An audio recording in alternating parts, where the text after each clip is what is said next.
Bismillahirrahmanirrahim. Assalamu alaikum. I am Dr. Zia Khwaja. I welcome all of you from the MMK Hub for today's lecture of parathyroid pathology. Parathyroid pathology is an important topic regarding theoretical, practical, and clinical aspects.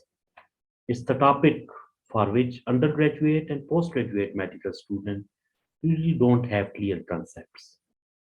So our aim is to clear your concepts and make the subject as simple as possible for you. Now the other condition is the hypoparathyroidism.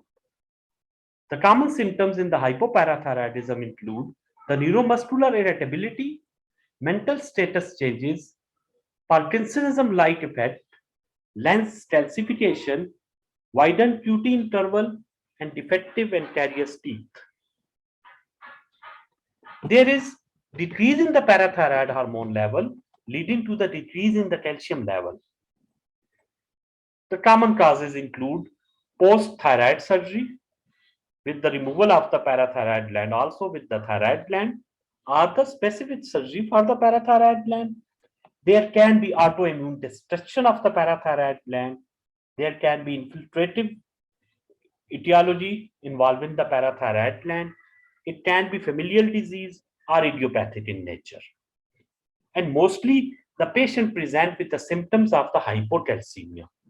As we have seen that hypoparathyroidism lead to the decrease in the calcium levels. So all the symptoms of the hypocalcemia can be seen, which include the tetany, chopstick sign, which is the contraction of the facial muscles when you tap in front of the auricle, Clausius sign, which is the when you inflate the pressure in the BP cuff, there is the spasm of the finger, which is called the carpopedal spasm. Then the paresthesia. Patient may present as tingling sensation around the oral cavity, around the lips, and around the fingertips. And there can be ECG changes like the prolonged QT intervals. What happens in the hypoparathyroidism is there is low serum calcium, which is sensed by the calcium sensing receptors, CASRs. CASRs are present on the surface of the parathyroid cells.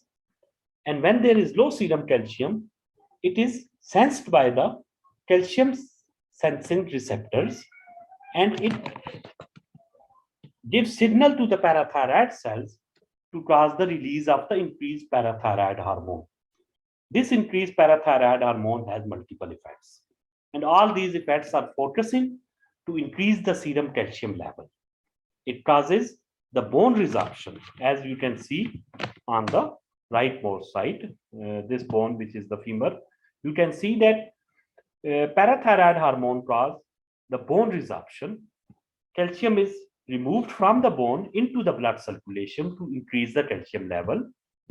It acts on the synthesis of the vitamin D and causes the vitamin D to cause the increase in the calcium and phosphate absorption from the gastrointestinal tract. All these effects cause the increase in the serum calcium level, which has dropped due to the hypoparathyroidism.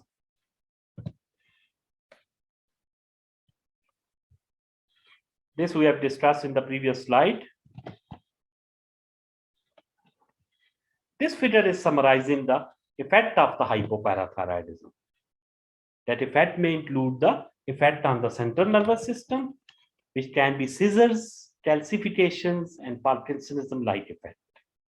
Effect on the cardiovascular system, which include the cardiac arrhythmias and hypercalcemia-associated dilated cardiomyopathy. It can involve the respiratory system and cause the laryngospasm. And in the kidney, it can lead to the nephrocalcinosis, kidney stones, and chronic kidney disease. Peripheral nervous system, there can be paresthesia, muscular cramps, and the tetany. In the musculoskeletal system, there can be myopathy and spondyloarthropathy. Skin may be involved with the dry skin, onycholysis, coarse thin hair, and the pustular psoriasis. Dental system may be involved with the altered tooth morphology, and the eyes. In eyes, there may be cataract formation and papilledema, and the neuropsychiatric system with the symptoms of anxiety and depression. This is the whole the summary of the hypoparathyroidism effect on the human body. Causes, this we have already discussed, that it can be due to the damage to the gland or its vessel during the thyroid surgery.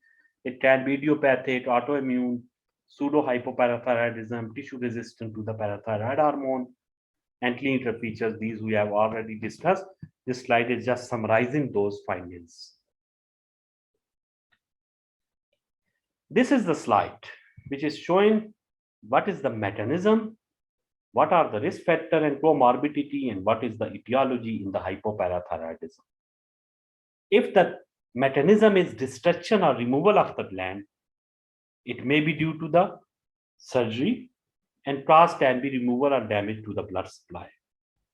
If there is disorder, it can be autoimmune disorder. It can be due to the radiation therapy, which can lead to the destruction of the gland. If there is carcinoma, there can be metastatic infiltration of the parathyroid gland. Transfusion-dependent thalassemia, there is the iron infiltration of the parathyroid gland.